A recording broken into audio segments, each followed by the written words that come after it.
सभी लोगों को आदाब। और सबसे पहले मैं इरशाद राय साहब को उनके जन्मदिन की मुबारकबाद देना चाहूँगा। और एक गज़ल है इसकी जो थोड़ी नई है, मुझे याद नहीं था बच्चा है, लेकिन सुनिए मेरी 4 लाइनें सुनिए। जाने मुझको तूने जो रुसवाई,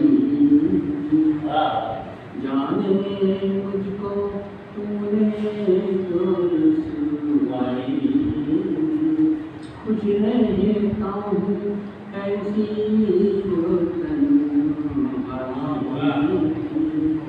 तुझको दुआएं देकर सोचा करता हूँ, तुझको दुआएं देकर सोचा करता हूँ, अच्छा है जो ज़ख्मों